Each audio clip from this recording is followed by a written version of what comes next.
Boa noite novamente.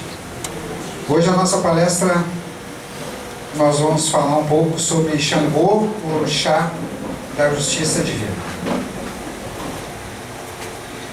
E para introduzir esse assunto,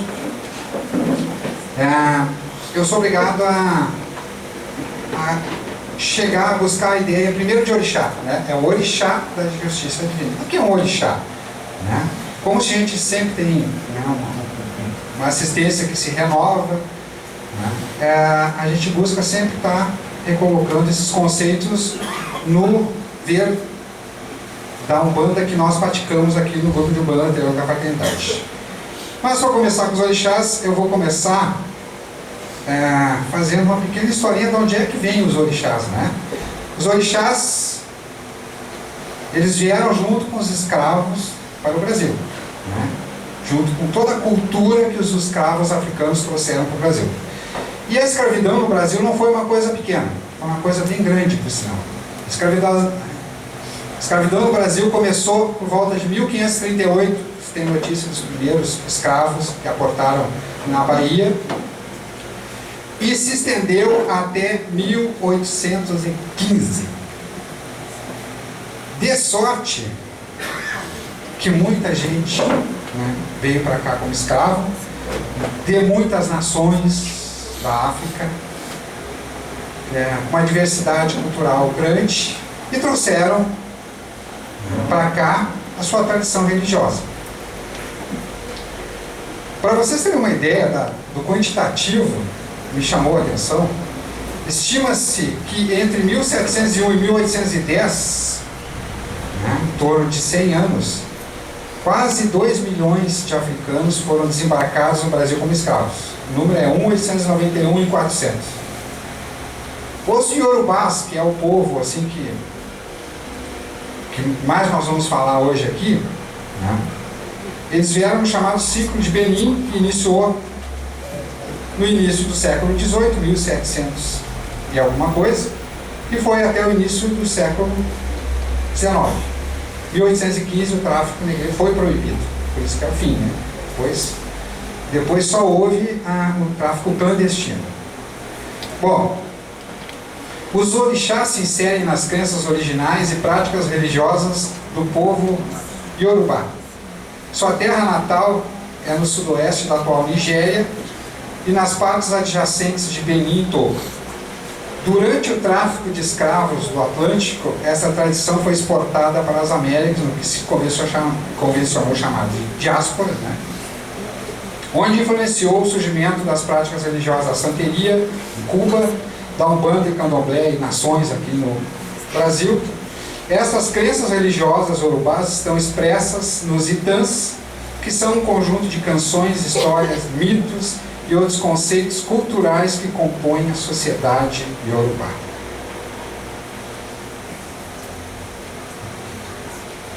Para buscar um conceito da Umbanda, que são orixás, vamos socorrer desse livro, Ensinamentos Básicos de Umbanda, um pequeno merchandising na palestra, que foi há pouco lançado, né, de autoria de duas médiuns aqui da casa. O que são orixás? Orixá é a união de duas palavras, ori, cabeça, e xá, rei, e significa a divindade que habita a cabeça.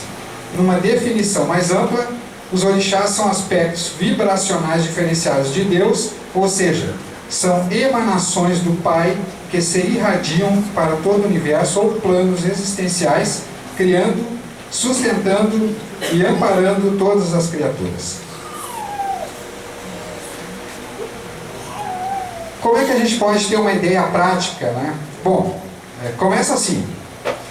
Entender a divindade suprema, Olorum, Deus, seja lá o nome que nós quisermos dar, Alá, o que for, o grande arquiteto do universo, o que seja, né? Não é para nós, né? Porque eu acho que se nós juntarmos toda a humanidade, toda a capacidade intelectual de todo mundo, nós não vamos conseguir chegar, mas nem muito longe, né, de um conceito de conhecer Deus.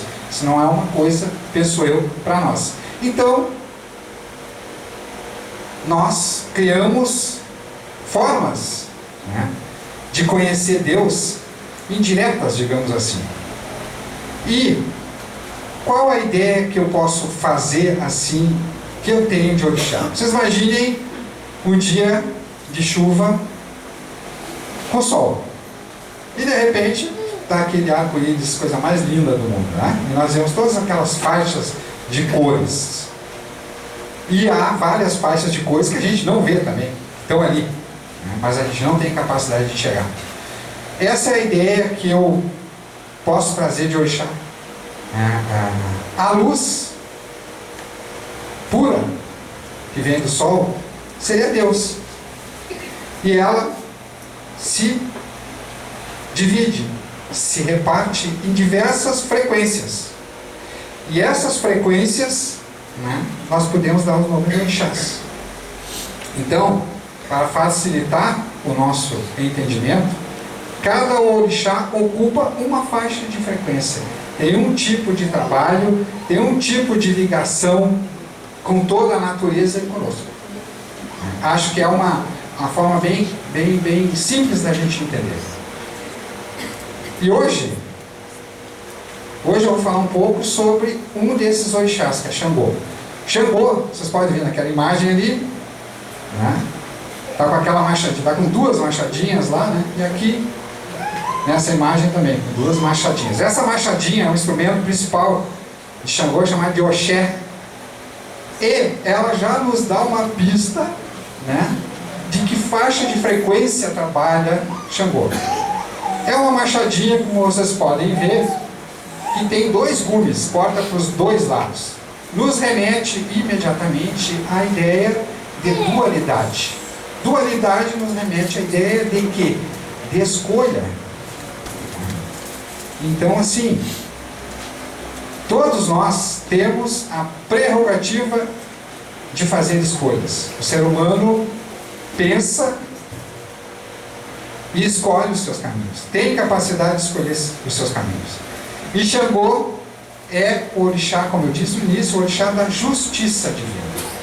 Todos os nossos atos e omissões, ações e omissões, devem estar de acordo com a justiça divina. Ou, como a gente diz na Umbanda, devem ter o agô de Xangô. Se nós tivermos o agô de Xangô, a nossa ação ou omissão está de acordo com a justiça divina, com as leis divinas. Está de acordo com a lei e a justiça divina, que é quem vê se os nossos atos estão de acordo com a lei, né? É Xangô. Xangô julga o nosso comportamento, digamos assim. Ele é o que, em alguns lugares vocês vão ver, aquele olho que tudo vê, aquela imagem. Na maçonaria tem um olho que tudo vê, tem na moeda americana lá um olho. O que representa isso? Que tudo que acontece na nossa realidade, né, está sendo visto. Está visto por alguém.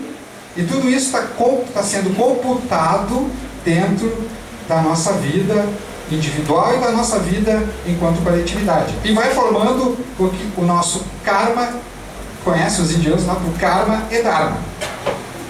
Mas as pessoas gostam mais de falar de karma, né, que é o ruim, né? Não sei porquê. Karma seria aqueles... Então assim, Xangô é o orixá da justiça. Justiça é equilíbrio. A natureza é equilíbrio.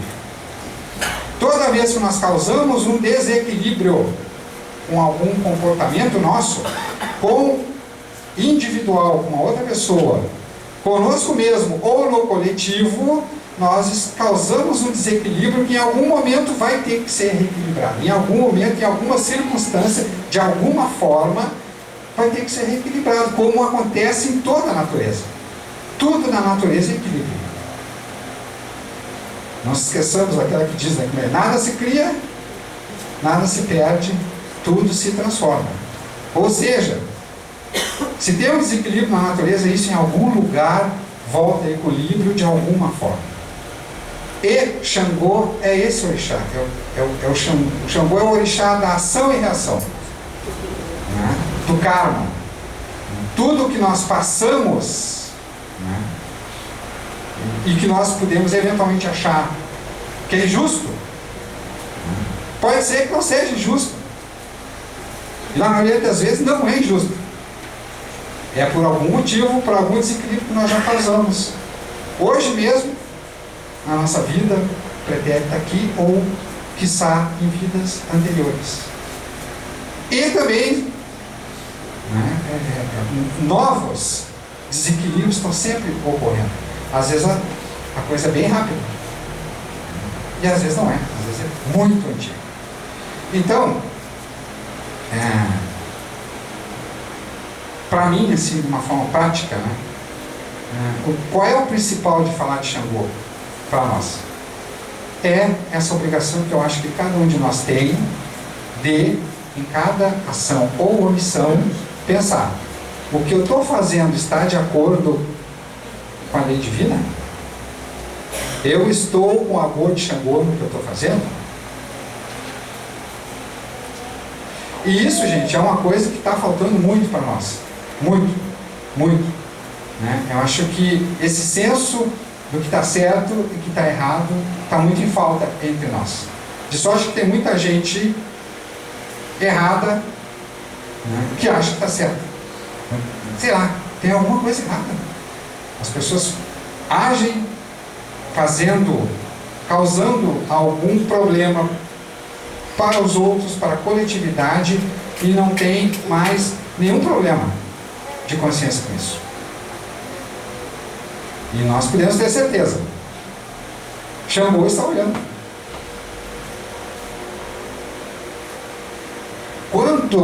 Isso é uma coisa importante. Quando pedimos a interferência, a intervenção da justiça divina, quando alguma coisa aparente nos acontece que é injusta para nós, é preciso lembrar que ela vai atuar em primeiro lugar em nós mesmos, verificando o quanto temos sido justos com a nossa própria vida e com os nossos semelhantes.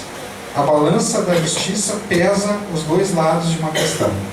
E a machadinha dupla de Xangô, o Oxé, corta tudo que não esteja de acordo com a justiça divina, para só então trazer equilíbrio, razão, estabilidade, sempre de acordo com a nossa necessidade e o nosso merecimento. E é isso que eu queria hoje deixar para vocês, reflexão. Interessante vocês pesquisarem, né, Xangô, os arquétipos de Xangô, né, vocês sabem que todos nós temos a nossa frequência individual do nosso espírito também vibra, né, mais para um orixá do que para outro, né? Então é bom a gente buscar esse autoconhecimento através dos orixás e trazer para a nossa vida na prática, no dia a dia. Isso é o mais importante. Obrigado pela atenção.